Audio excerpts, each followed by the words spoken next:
Hello, my friends, and welcome to Start the Day with Ginny. Today I'm using a different angle just to give you some variety.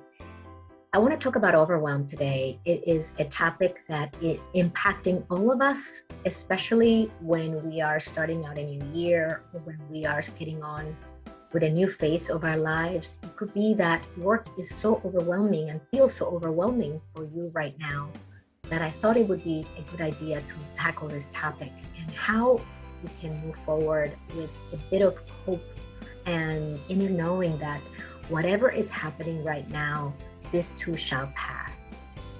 It could be a feeling of feeling like you're drowning, that there is no way out, there is no light at the end of the tunnel. And it could come from many different sources: work, personal issues, health issues. It could be that no matter how much you work, you never seem to get ahead or never feel like you are making headway. And these feelings and emotions are 100% legit. And I want to give you perhaps a few strategies for you to try to see how they may support you. And if they don't serve you, then don't even think about them. But if they do, maybe try them and see how they can support you. So the first one that I want to give you is, typically when we feel very overwhelmed, there is a mindset reframe that I do that works for me. So I'll give you an example. Recently, I had to do a presentation on Friday, coming the following Friday. I had to prepare to do a training with McKinsey & Company. I had to prepare a report for one of my clients. I had to schedule, as usual, to see my private coaching clients. And so between all of that, plus managing my own schedule at home with my son and his basketball practices, it was beginning to feel like there was a lot on my plate. So the mindset reframe that I had to do was, okay, Ginny, you have all these things happening. They're all coming up in the short term. What can I do to feel better about all those things that need to get done? And the first thing I did was to get organized.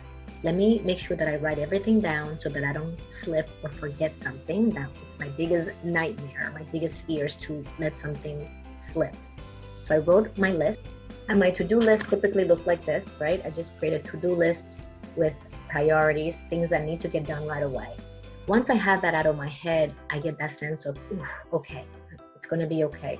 The other thing that I do too is get rid of stuff that you don't have to do. Things that you wish it would be nice to do, but that are not absolute priorities.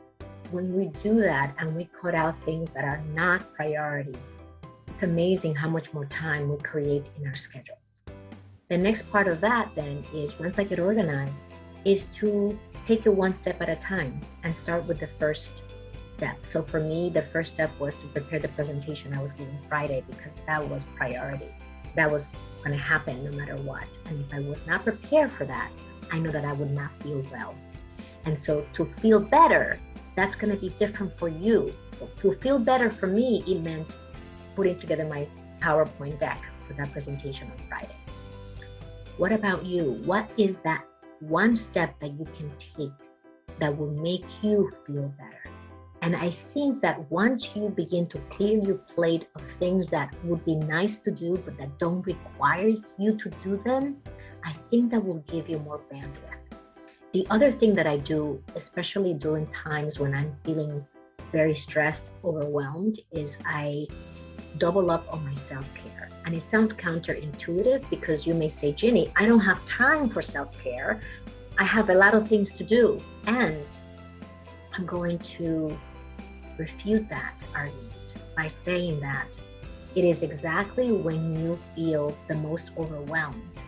But I recommend that you stop and take a look at how your self-care practices have fallen by the wayside. And I've noticed there's usually a 100% correlation between the feeling of overwhelm and giving up your self-care practices, whether that's going to the gym for 30 minutes, taking a walk for 10 minutes, putting a mask on your face for 10 or 15, 20 minutes, whatever that self-care practice is, that has fallen to the wayside. And so this goes back to, let's reprioritize yourself. And you cannot be there for your employer, for your teammates. You cannot be there for your family, for your kids. You cannot be there for your partner if you are a total basket case. And I say that with love. So let's put the oxygen mask on yourself first, and then figure out what gives, what's next, what's the next top priority. I hope this helps.